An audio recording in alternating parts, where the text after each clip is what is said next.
My boyfriend had a sister-like buddy who was practically glued to his side. On the day of our ninth engagement attempt, he left me alone at the venue. The reason? It was their 20th friendship anniversary. An Instagram story popped up on my feed like a thorn in my eye. 20 years of connection. How could an outsider ever compare?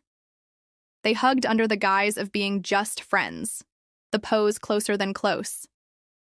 I didn't cry or make a scene. Instead, I calmly gave the post a like. Then, without a word, I disappeared from his life.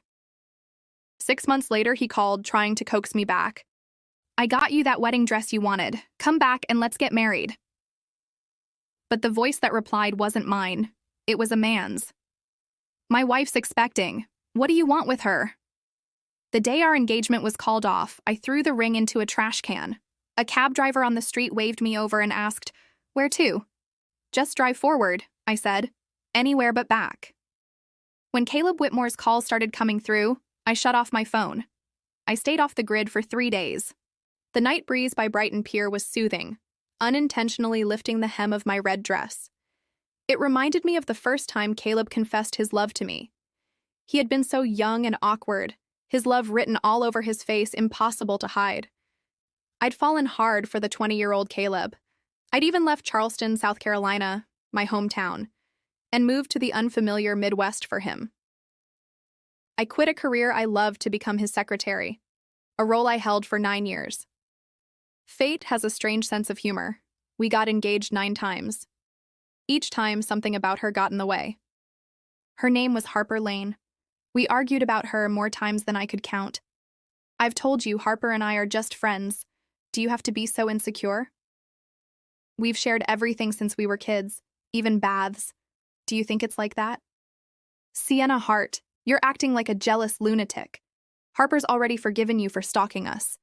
What more do you want?" Caleb's face always darkened during those fights. After each blow-up, I'd quietly gather up my feelings, wipe away my tears, and apologize. I was afraid of losing him. So, I always bent first, but this time I felt nothing. No anger, no sadness, just a calm desire to stay by the ocean, doing nothing, and feeling content. Caleb found me easily. I'd forgotten that the hotel I'd booked was one of his. He opened my room door without warning. Sienna Hart, running away is such a childish move. It was Harper and my 20th anniversary as friends. We were just celebrating. "Can't I have other friends besides you?" Friends. Right. Friends who kissed? I didn't say it out loud. I knew he'd just brush it off as a stupid game, not like it would have been the first time. "Harper and I have nothing going on. Stop sulking, okay?" His furrowed brows softened as he looked at me, almost worried. "I'll make it up to you with a bigger wedding. Harper can even be your maid of honor. Will that make you happy?" His voice had an appeasing tone. I stayed silent, making his brows knit again. "Sienna, if you don't—" "Fine." I cut him off. The old me would have argued endlessly until I caved and apologized. But now? I just smiled faintly. My uncharacteristic compliance caught him off guard, but he quickly covered it with a relieved smile. He reached for my hand. "Let's go home." I pulled my hand away coldly and walked ahead of him. Caleb paused, stunned for a few seconds. No fight? He didn't quite know how to handle that. When I reached his car, Harper was already waiting there. "There you are, Sienna. Caleb's been going crazy trying to find you," she pouted, giving him a playful scold. "I told you we should have brought her to the anniversary, but no! Look what happened. She's jealous again." "Sienna, I'm so sorry on his behalf. Don't be mad anymore, okay? If you are, I'll hit him for you." She pretended to punch Caleb's chest, but landed softly in his arms. "Still the heart, huh?" Caleb smirked at her. "Ugh, why are you holding me like that?" Harper blushed and squirmed, casting a glance my way. "Sienna's watching. Are you trying to make her run away again?" I ignored them, quietly taking the back seat without lifting my eyes. I'd fought countless times over the front passenger seat. If Harper were around, it was always hers. "She gets carsick unless she's next to me," Caleb explained. I fumed, baffled. He saw it as me being petty. This time, I said nothing, and Caleb seemed a bit surprised. As the car started, Harper turned to look at me. Sienna, you've lost so much weight in 2 days. How about I treat you to dinner to apologize for Caleb? Next time, I promise you'll be invited to our get-togethers. No need, I replied curtly. Just drop me home. Caleb ignored me and drove to a restaurant instead. You look like you haven't eaten properly. Stop being stubborn. The car stopped in a bustling area with plenty of restaurants. Harper tugged his arm and whined, Caleb, I want a matcha latte. You're about to start your period. No iced drinks. They were like a couple. He knew her body better than he ever knew mine. At the restaurant, the server brought us lemon water. Harper took Caleb's glass, sipping it. Yours is so sour, she giggled, scrunching her nose. Caleb smiled fondly, pinching her cheek. You've got to stop stealing my stuff. Then Harper turned to me. Sienna, you're not mad, right? We've always shared everything since we were kids. Caleb froze, realizing how inappropriate that sounded. Doesn't bother me, I replied. You've shared everything since you were kids, haven't you? Makes sense. Caleb exhaled in relief, even smiling faintly, as if impressed by my maturity. For the first time, I didn't care if they flirted. When Caleb peeled a shrimp for me, Harper took it before it reached my plate. How sweet! You remembered I love shrimp, she teased, placing it on her plate. Caleb shook his head, amused. Slow down. No one's taking it from you. Then Harper slid the shrimp to my plate. Here, Sienna, have some. If it's not enough, I'll make Caleb peel more for me. I don't like shrimp, I said coolly, not touching it. Caleb's brows furrowed. He must have been confused. Shrimp was my favorite, but I don't eat food that's been taken from someone else's plate. Harper was allergic to seafood. She took it just to compete for Caleb's attention. Her face broke out in hives on the way back. Caleb dumped me at the roadside, insisting, Harper needs to go to the hospital. Call a cab. But he didn't listen, his focus solely on her as he drove away. The street was dimly lit. A couple of tall men emerged from the shadows. She's got a nice body. Let's take her. I froze in terror, my scalp prickling as fear washed over me. My legs felt weak, and when I tried to run, I stumbled and fell. The two men drew closer, reeking of sweat and booze. All my money is in my bag. There's about $2,000 in cash and a few cards, I stammered, blurting out my finances in the desperate hope they'd take the money and leave. Their eyes lit up as they rummaged through my bag, confirming my words. Don't worry. I won't call the cops. I didn't see anything, I pleaded, voice shaking. I'll just leave, right now. My legs barely held me up as cold sweat dripped down my spine. I looked at them almost as if begging, silently hoping they wouldn't kill me to cover their tracks. But they blocked my way. What's the rush? Spend the night with us and you can leave tomorrow, one of them sneered, his smile wicked. My face turned deathly pale as I instinctively stepped backward. The man lunged at me and I used every ounce of my strength to kick him where it hurt. He fell to the ground, howling in pain, but his partner retaliated with a hard slap across my face. You want to play tough, huh? He waved a small blade in front of me, the glint of the knife sending chills down my spine. One wrong move and I'll carve up that pretty face of yours. Summoning what courage I had left, I lashed out again, this time striking him in the groin. The man doubled over, clutching himself in pain, but in his anger he drove the knife into my abdomen. It hurt, a pain so sharp it took my breath away. Blood spilled uncontrollably from the wound. Realizing what they had done, the two men sobered up instantly and fled the scene in a panic. With the last of my strength, I fumbled for my phone and dialed 911. The location was remote, and I knew help wouldn't arrive quickly. Caleb was closer. He hadn't gone far. I called him repeatedly, but each time he hung up. Finally, he answered, his tone impatient. Harper's allergic reaction is serious. Can you stop being so dramatic? I could barely move my lips. Help. Me. I'm bleeding. Sienna Hart. His voice was full of frustration. Why do you always pull stunts like this when I'm with Harper? If it's not some illness, it's some other issue. Don't you ever get tired of these games? Because I'm sick of them. Harper's not feeling well today. Can you have a little empathy for once? He snapped. My breathing grew weaker. All I could manage were faint, pained sounds, but he remained indifferent. "Cut it out, Sienna. Even if you die tonight, I'm not leaving Harper to come see you." He hung up, his voice cold and final. I lay there on the ground, overwhelmed by despair, waiting for the ambulance to arrive. As I teetered on the edge of unconsciousness, a figure appeared above me. "Ma'am, are you okay?" "Hold on. I'll get you to the hospital." A passerby, a good Samaritan, had saved me. At the hospital's ER, I lay there for what felt like an eternity, certain I was close to death. If not for the stranger's timely intervention, I wouldn't have survived. Caleb never called. Harper, however, was busy on Instagram stories. Who wouldn't want a bestie who's always there for you? I just had a minor allergic reaction, and he stayed by my side for 24 hours. Can't help but love him. The picture? Caleb is peeling fruit for her.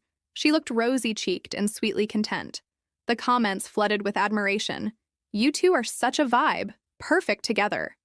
20 years of history? You've got to tie the knot already. I can't wait to send wedding gifts. I took a sip of hot soup, typed a short comment, and hit send. "Wishing you two a lifetime of happiness." Caleb must have seen my comment. He called shortly after, his tone dismissive. "They're just joking around. Why are you always overthinking things?" Harper was sick. I had to take care of her. Are you seriously upset about that? When she's feeling better, I'll help you plan the engagement again. I'll even go with you to pick out your wedding dress. Happy now? Unmoved, I replied flatly. Anything else? I'm busy. He paused on the other end, likely caught off guard by my indifference. In the past, I would have been furious over Harper's suggestive posts and demanded answers, only to be met with Caleb's scolding. "Why are you so sensitive? This is just how close friends act. I'm not cutting off a lifelong friendship because you're jealous. Look in the mirror. Your behavior is ridiculous." But now, I felt nothing. Before he could say more, I hung up. The police asked me to identify my attackers, but I was also eager to find the stranger who had saved me. Unfortunately, he was long gone. Meanwhile, Harper's latest post showed her in a sultry satin slip dress, leaning against a man who had his arm around her. Though his face wasn't visible, the caption read, "Sweet dreams tonight." She was in my bedroom. I didn't belong there anymore. This time, I wasn't going back to stumble upon one of their surprises like before. When Caleb scrambled to explain Harper's previous antics, he'd been laughably unconvincing. "She got drunk, and I couldn't just leave her at the bar. That's why I brought her back. Don't get the wrong idea." Harper had chimed in shamelessly. "Yeah, we're just friends. Don't overthink it." Sure. Friends who bathe together and accidentally end up half naked. When I returned to pack my things, I texted Caleb ahead of time. I wanted to give him enough notice to prepare whatever excuse and clean up whatever mess might have been left behind. The room was spotless. He'd even taken the time to clean, something I'd never seen him do before. "Where have you been these past few days?" he asked, feigning concern. "Hospital." "You were sick?" His tone was suddenly caring. The old me would have been touched, but I'd seen too much. Just my eyes. "What about your eyes?" "I couldn't see people clearly," I replied coldly.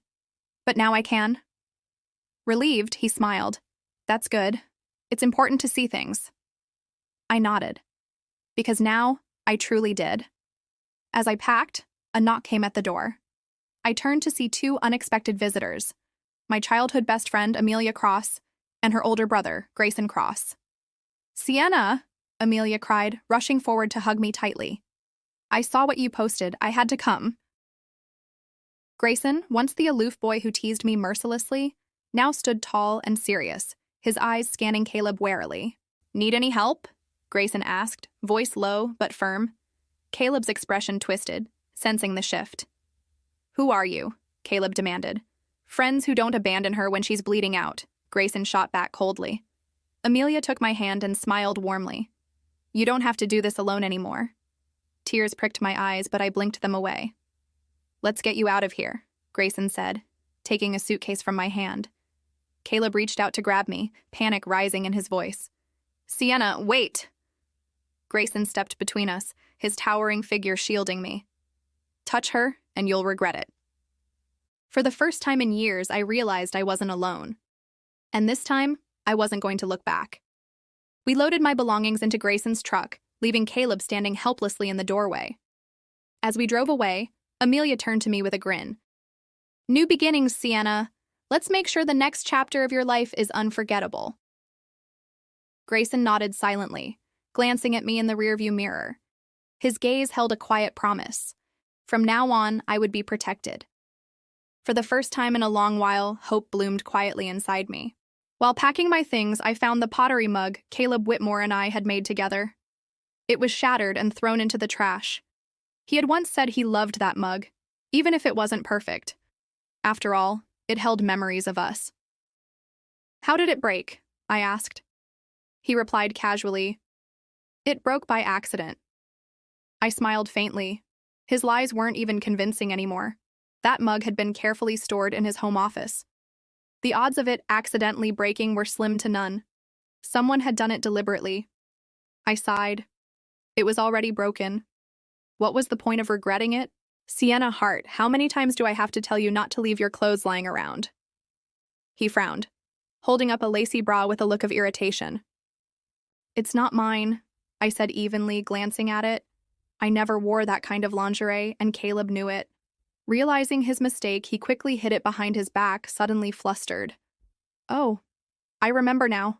I bought it for you, but the size was wrong. I meant to throw it out. His excuse was clumsy, but exposing it wasn't worth my energy. Okay, I replied lightly, not even pretending to care. Thinking he had smoothed things over, Caleb reached for my hand and said, How about I take you to try on wedding dresses tomorrow? I'll buy you that one you've always loved. And don't worry about the ring we lost. I'll get you a new one. For all our 9 engagement attempts, I had been the one planning everything. He never lifted a finger, so leaving me high and dry hadn't cost him a shred of guilt. Even his friends had teased him. Man, don't you know how to treat a lady? If you keep pulling stunts like this, aren't you afraid Sienna will leave you? He had just laughed. She won't leave me. I could ditch her 99 times and she'd still come crawling back. He wasn't wrong. For 9 years, I had been the one begging for his love, always willing to forgive him. I had loved him recklessly, completely, losing myself in the process. But even the brightest youth fades, and when the pile of disappointments grows high enough, it becomes impossible to take even one more step. Not even for the wedding dress I used to dream about. Years ago, I'd clung to him, saying, When your company stabilizes, can we get married? Let's get that dress, okay? Back then, his eyes had sparkled as he promised me the world. Now, I couldn't care less. Even when I saw Harper Lane wearing the dress I once adored, I felt nothing. Sienna, I've never worn a wedding dress before. Trying on yours shouldn't be a problem, right? Harper asked sweetly, her voice dripping with faux innocence. Her eyes were wide and innocent, but there was a flicker of challenge in her gaze. It's not mine, I replied flatly. No need to ask me. Caleb stiffened, scrambling to explain. Harper's just here to congratulate us. She's only trying it on for fun. Don't be mad. I smiled indifferently. I don't mind. Why don't you have her try the ring too? I checked my watch, silently calculating how long the movers would need. By now, my things, just 9 boxes of clothes, jewelry, and dusty art supplies, should have been packed and gone. 9 years, reduced to 9 boxes. Sienna, you've gotten so sensible lately, Caleb remarked, looking pleased. To him, being sensible meant not getting jealous, not complaining, and tolerating his flirtations with other women. His eyes glinted with approval. I'm so relieved. The Sienna I love is back. Before I could respond, Grayson and Amelia walked in, their faces grim as they took in the scene. Grayson strode up to Harper, plucking the wedding dress from her hands with ease. You don't touch something you never earned, he said coolly, folding the dress neatly and handing it back to me. Harper flushed red with embarrassment, but said nothing under Grayson's cold stare. Caleb looked furious, but dared not argue with Grayson, who had a reputation for handling things, physically if needed. Amelia looped her arm through mine and whispered, You ready? We've got a better life waiting. I smiled genuinely, a weight lifting off my shoulders. Grayson gave Caleb a final glare. Don't even think about trying anything. As we left, Amelia glanced back with a mischievous grin. Oh, and Caleb. Good luck finding someone else to put up with you. The sound of the door slamming shut behind us was the sweetest music to my ears. Outside, the sunset bathed the street in gold, a fitting symbol of a new beginning. For the first time in nearly a decade, I wasn't running after anyone. I was running toward myself. You're so good now. Let's get engaged tomorrow, okay? Caleb said, flashing a smile he probably thought was irresistible. Think of it as your reward, being my fiancé. I didn't answer, my gaze drifting to Harper. She clutched the dress tightly, her teeth grinding as she glared at me. The dress suited her perfectly, as if it had never been mine to begin with. Let her have it. I was leaving anyway. Under the guise of needing fresh air, I slipped out and hailed a cab to the airport. Before the night was over, I blocked Caleb's number and left the city where I had wasted 9 years of my life. When Caleb came home that evening and saw the space where my belongings had been, he texted me furiously from a new number. Sienna, what's the meaning of this? Aren't we getting engaged? Why did you move out? Caleb's calls started pouring in, one after another, from different numbers. I counted at least 7. He was relentless. Eventually, I picked up after my plane landed. We're done, I said simply. Sienna Hart, have you lost your mind? We're about to get engaged and you're breaking up with me? I'm giving you and Harper my blessing, I replied, my tone emotionless. You're inseparable. This is about Harper, isn't it? Why are you always jealous of her? She's just a friend. I'm marrying you, not her. Isn't that enough for you? Caleb, I don't love you anymore. My voice didn't waver. It's over. Sienna, think carefully, he growled coldly. After 9 years with me, who the hell would want you? I was trembling with rage, barely holding back the fire building inside me as I hung up. 9 years of my life had been a joke. The love I had poured everything into was now unrecognizable. Back home, my parents were overjoyed to see me. For years, work and my toxic relationship with Caleb had kept me away. My visits were infrequent, and my parents had aged noticeably. Don't worry, Mom and Dad. I'm staying for good this time, I promised. Determined to rebuild, I decided to settle down, find a stable job, and maybe eventually a good partner. Marriage, family, things that didn't have Caleb in them. The moment I walked out of his penthouse, I knew I'd never go back. Caleb's texts didn't stop. Each one was cold and demanding. Don't think I'll come begging. This runaway act doesn't work on me. You're almost 30. Do you think you'll find anyone better than me? Come to your senses and get back here. No one else is going to marry you. I blocked him again, and peace returned to my world. Sienna, your dad set up a meeting with a match. He's on his way. Aren't you getting ready? My mom called from outside my door. I jolted awake, realizing I'd completely forgotten. You skipped the last one at the Willow Cafe. This time he's coming to the house. You'd better not embarrass us again. Hearing my mom's voice, I jumped out of bed, not to get dressed, but to climb out the window. I wasn't ready to start dating again, so I ran. Cowardly? Sure, but effective. Sienna's missing. She must have snuck out. This girl, I swear. I let out a sigh of relief, crouched on the second-floor balcony, and waited before attempting to climb down. That's when I saw him, standing by the garden wall, watching me with an amused smirk. Are you planning to jump? Grayson cross-teased. I gasped. Grayson, what are you doing here? Startled, I lost my grip and fell. Luckily, it wasn't far, and I only twisted my ankle. Grayson rushed over immediately. Are you okay? Is it serious? Forget that. Just get me out of here. My mom's about to set me up on a date. He hesitated for a moment, then helped me into his car. You left so quickly last time I didn't catch your name, teased another voice from the back seat. It was Amelia, laughing warmly. Even in the chaos, I recognized the man sitting behind the wheel, Hayden Pierce, the stranger who had saved me that night. Small world, huh? He said with a wink. If not for Hayden's unexpected presence, I wouldn't even be alive. Grayson grinned. Guess fate keeps throwing you toward good guys. And for the first time in forever, I believed him. That's when I saw him, standing by the garden wall, watching me with an amused smirk. Are you planning to jump? Grayson cross-teased. It's you. Startled, I lost my grip and fell. Luckily, it wasn't far, and I only twisted my ankle. Grayson rushed over immediately. Are you okay? Is it serious? Forget that. Just get me out of here. My mom's about to set me up on a date. He hesitated for a moment, then helped me into his car. You left so quickly last time, I didn't catch your name, teased another voice from the back seat. It was Amelia, laughing warmly. Even in the chaos, I recognized the man sitting behind the wheel. Hayden Pierce, the stranger who had saved me that night. Small world, huh? He said with a wink. If not for Hayden's unexpected presence, I wouldn't even be alive. Grayson grinned. Guess fate keeps throwing you toward good guys. And for the first time in forever, I believed him. Hayden drove fast but careful, and when we were a few streets away, he turned to me. Where to, Sienna? Before I could answer, my phone buzzed furiously. It was another unknown number. Hayden glanced at it. Want me to throw it out the window? I smiled. Tempting. Block it, Amelia suggested. You deserve peace. I did, and for once, I chose it. We pulled into a cozy diner called Hazel's Nest, tucked in the corner of a quiet block. The smell of fresh pie and coffee filled the air.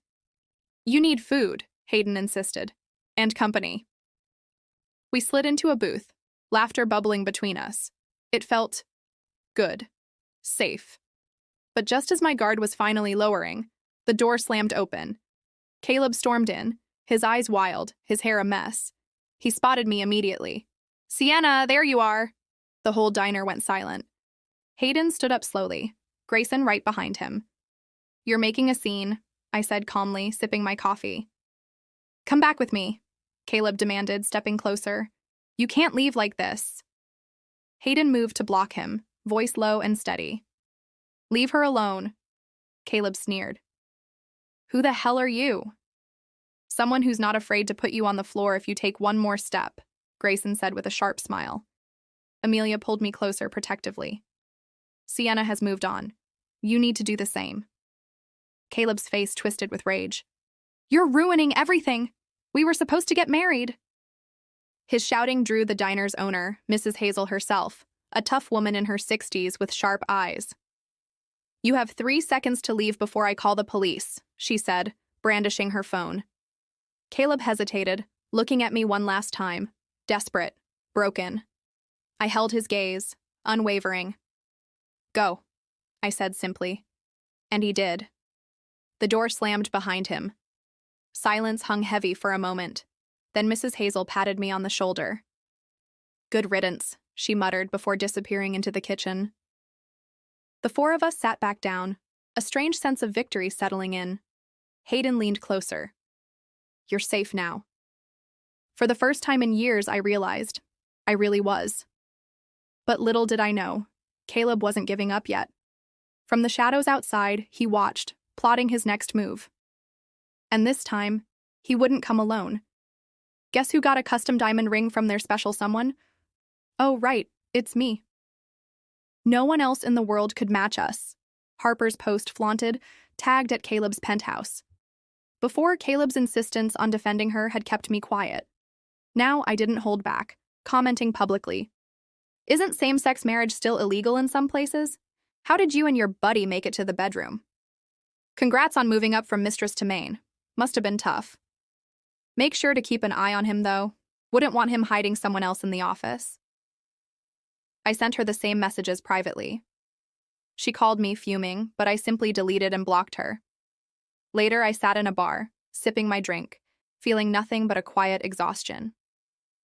Toxic people and their drama belong in my past now, including Caleb and the 9 wasted years with him.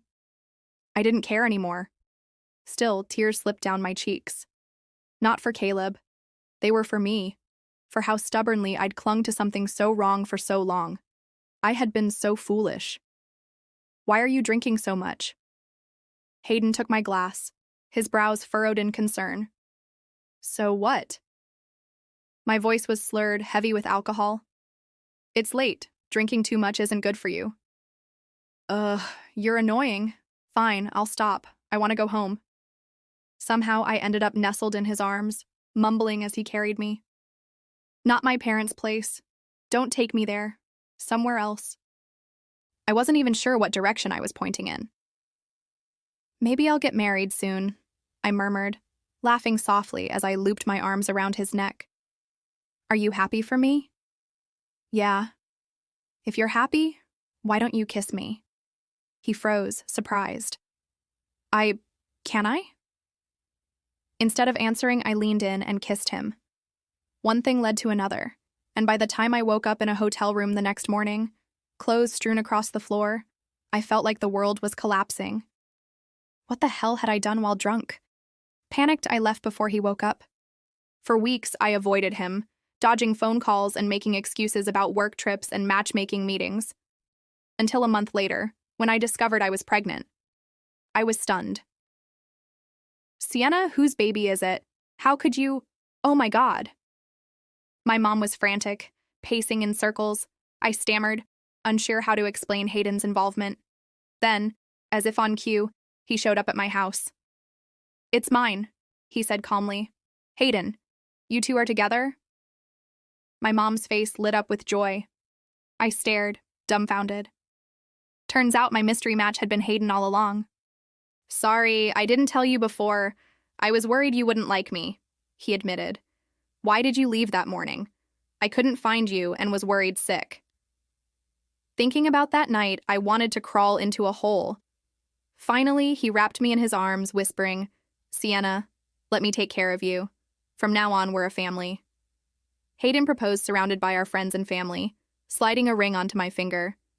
We got married shortly after.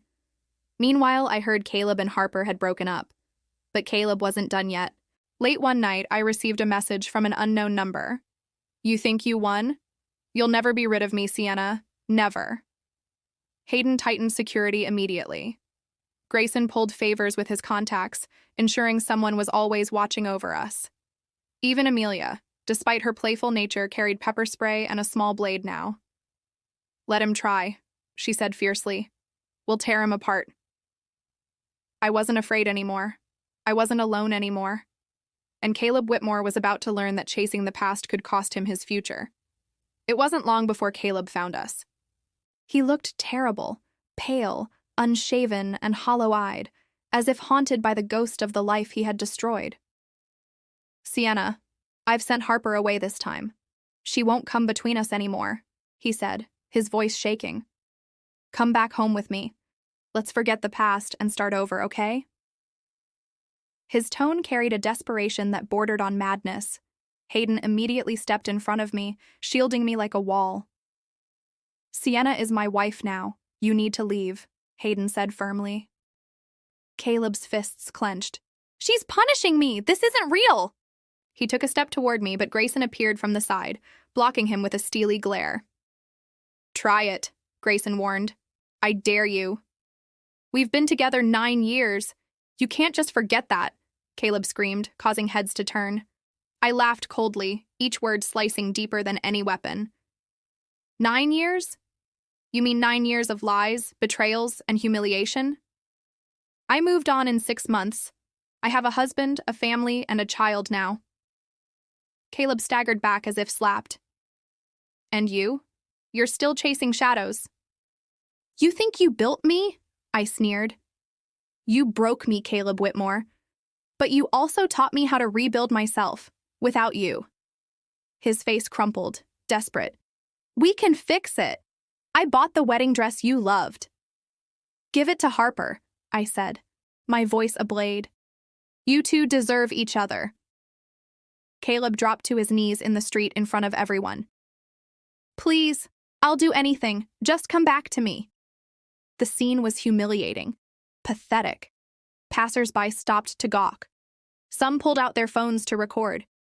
Hayden pulled me close, whispering, You don't have to watch this. But I did. I needed to see it, to bury every last flicker of pity I might have once had. Caleb sobbed on the pavement like a broken child. I'm nothing without you. No, I corrected gently. You were nothing even with me. Security guards, tipped off by Grayson earlier, came to escort Caleb away. As they dragged him off, He thrashed and screamed my name. But I didn't flinch. I watched until he disappeared down the street, a relic of my past, finally discarded. The final blow came days later. News spread that Caleb's company had filed for bankruptcy. He had poured all his remaining assets into tracking me down, hiring private investigators, bribing former friends, and now he had nothing left.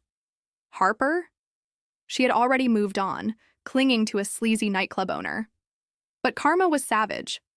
One drunken night, Harper got into a public fight and ended up arrested, her once polished image shattered beyond repair.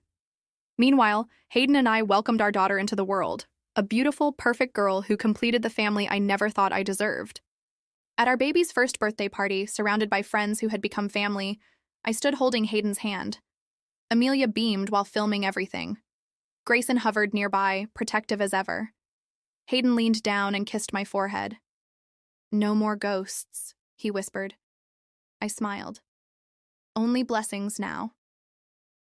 As the fireworks lit up the sky, I realized this wasn't just a new chapter. It was an entirely new book, one Caleb Whitmore would never be a part of. Not now, not ever. 5 years later.